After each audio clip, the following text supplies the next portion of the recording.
Hurricane Milton is causing significant issues all up and down Florida. There have been evacuations over the past 48 hours. It's expected to hit landfall on Thursday.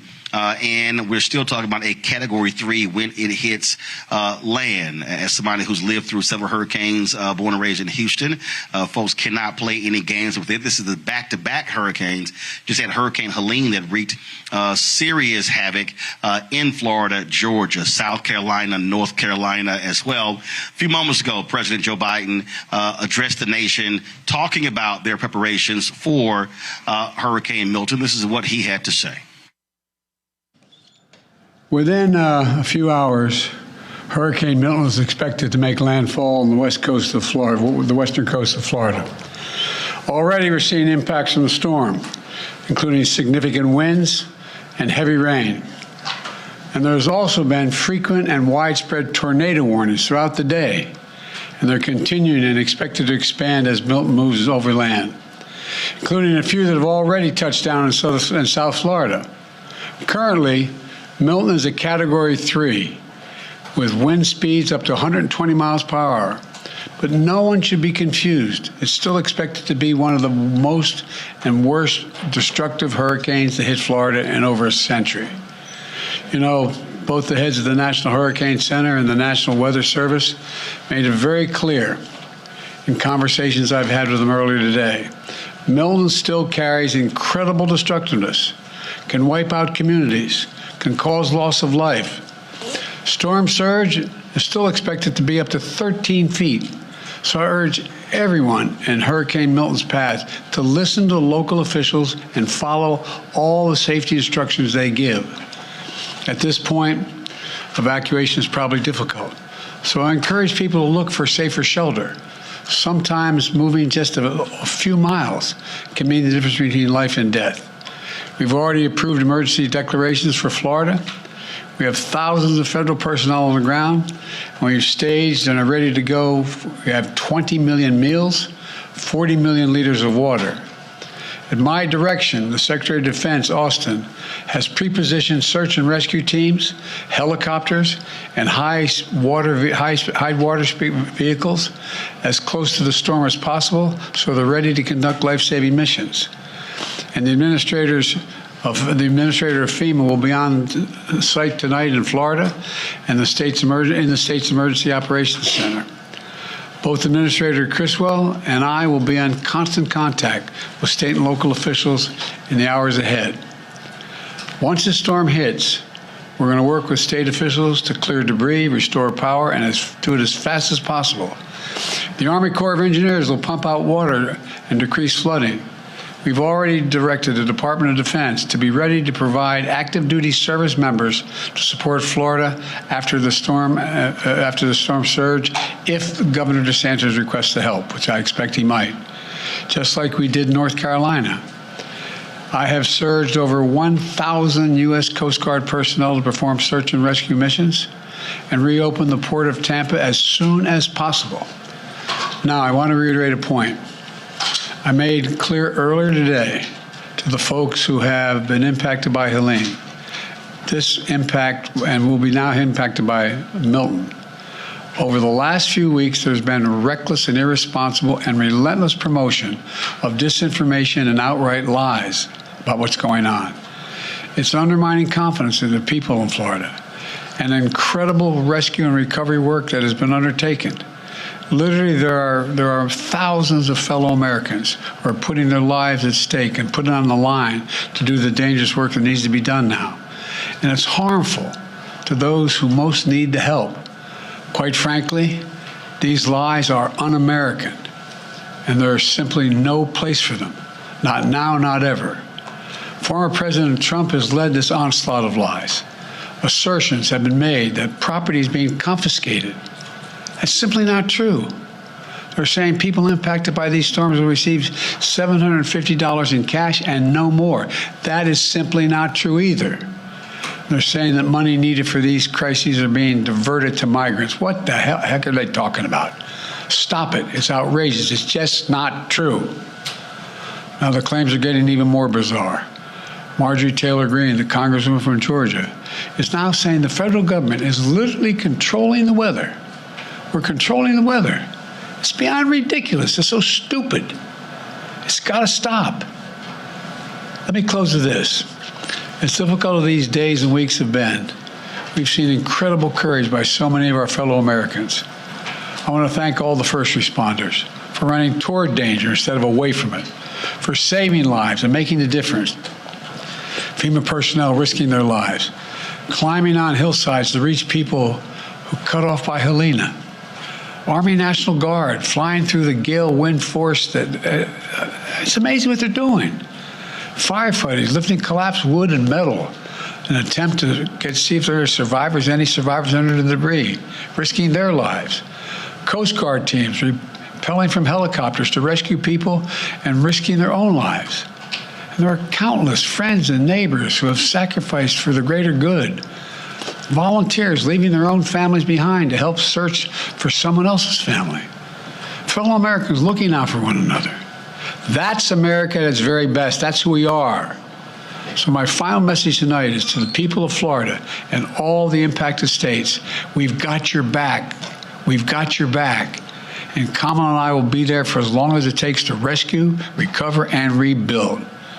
May God bless you all, and may God protect those serving in the eye of this storm on behalf of our nation. Thank you.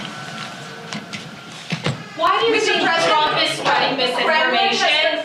Why do you think former President Trump has sent testing kits to President Putin during the height of the pandemic? Do you have a comment, sir? Why do you think Trump is un-American? Why do you think Trump is spreading misinformation? I don't know. I simply don't know. You can speculate, but I just find it, I know I've used the phrase more than I've used it ever in my whole career, un-American. It's un-American. It's not who the hell we are. What are they talking about? Sir, have you considered calling him and asking him to stop doing that? To stop spreading this? Oh, come on. Mr. President, does Governor DeSantis need to take Vice President Harris's calls? All I can tell you is I'm talking to Governor DeSantis. He's been very gracious. He's thanked me for all we've done. He knows what we're doing, and I think that's important. Can you say that Florida has everything it needs for the storm? How was your call with Netanyahu today? We didn't talk about the storm.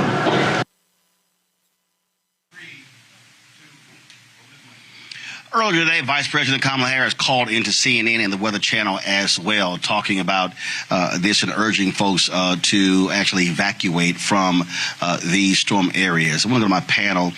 Rebecca Carruthers, Vice President, Fair Election Center, Derek Jackson, State Representative out of Georgia. Right there, Rebecca, I think is part of the problem that we see so often during this campaign.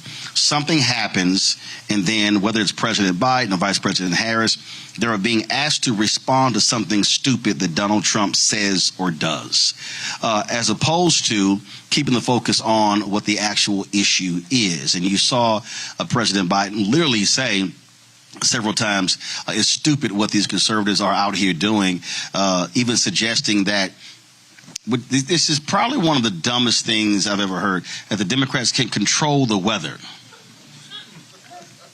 And then, matter of fact, I saw someone on social media who literally said, somebody posted on social media, is it weird that the hurricanes only hit red states? These are truly some dumb people, Rebecca. Roland, one thing that I wish that President Biden would have taken the time to do in that press conference was actually directly talk to Congressman Mike Johnson and ask him to bring the House of Representatives back in session.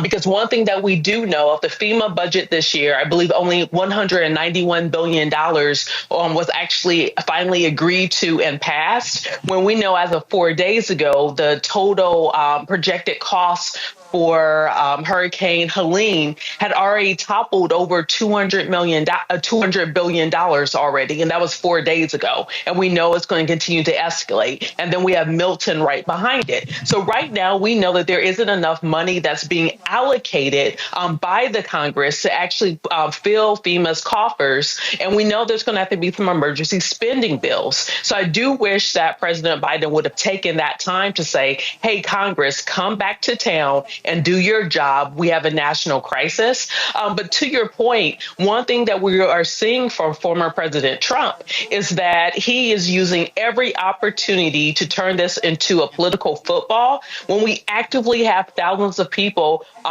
in the mountains of North Carolina who are still missing. We still have water, fresh water and potable water needed in North Carolina. And then we're watching, unfortunately, what's happening now in Florida. But one thing that I will say that I'm seeing from the work that we're doing in Florida is we're seeing so many young people who scrambled right before the deadline to get registered to vote because they're watching. They see what's happening. They see a governor and they see a former President Trump denying climate science. They see a J.D. Vance saying, oh, this is junk. It's not real. But then they're literally dealing with the impacts of climate change as it's unfortunately getting ready to ravage Florida. Derek, U.S. State Representative in Georgia, and if you want to see how nuts these folks are, 68 Republicans in the legislature voted against even taking up the bill that would have extended voter registration back from mail-in ballots as well as the deadline to vote. Do they not understand that if you are bracing for a hurricane, the last thing you're thinking about is trying to go register to vote? You're trying to batten down homes. You're trying to leave. You're trying to secure all sorts of safety precautions. This, to me, makes no sense. Not only does it not make any sense, Roland, when you think about dealing with a hurricane, as I have had during my 22 years in the Navy, the last thing you're thinking about is where do I need to vote and how do I vote? You're thinking about preserving your life, preserving your homes, your livelihood. Listen, 213 folks have died, Roland. This is the gravity of this situation. 213 citizens have died. Cities have been wiped out up there in North Carolina, in Florida, been devastated, right? We're talking about the loss of homes. And so where you got President Biden and Vice President Kamala Harris, where they're responding, they're not only responding to the need of citizens, because this is not the time to think about political party. And so it doesn't matter if that state is a red state or a blue state. You're seeing President Biden and Vice President Kamala Harris, they're picking up the phones. They're talking to Republican governors. And oh, yeah, by the way, these Republican governors basically saying how Trump is lying, right? How they're, and so these Republican governors are coordinating with the Biden-Harris administration to make sure that the needs and the welfare of their citizens are being taken care of. And then now we have Hurricane Milton on the heels of Hurricane Helene. And so here in Georgia, as you well know, Roland, back in 2017, we had to use $275 million to help rural Georgia. We weren't thinking about, if this is a Republican or Democrat citizen. This was the life that we are required to help and protect and serve. And so that's the reason why this situation is so serious, and we don't have time to keep running down these various rabbit holes that Trump keeps sending us down. And of course, when you look at the damage from the hurricane, we talk about to the Georgia agricultural economy, North Carolina is already in excess of $1 billion in terms of it's going to be lost in terms of pecans and other fruits, vegetables, you name it. And so you're right. And then of course you had the Speaker of the House who says he's not going to call Congress back into session. They literally are on vacation. But you're talking about a 5-week time period off. To me, it's not hard to actually call them back.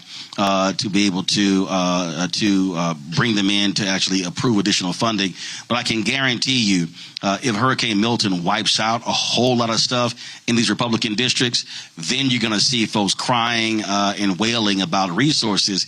And then let's see if they start calling on members to come back in session in order to approve the money. So we'll see what happens there.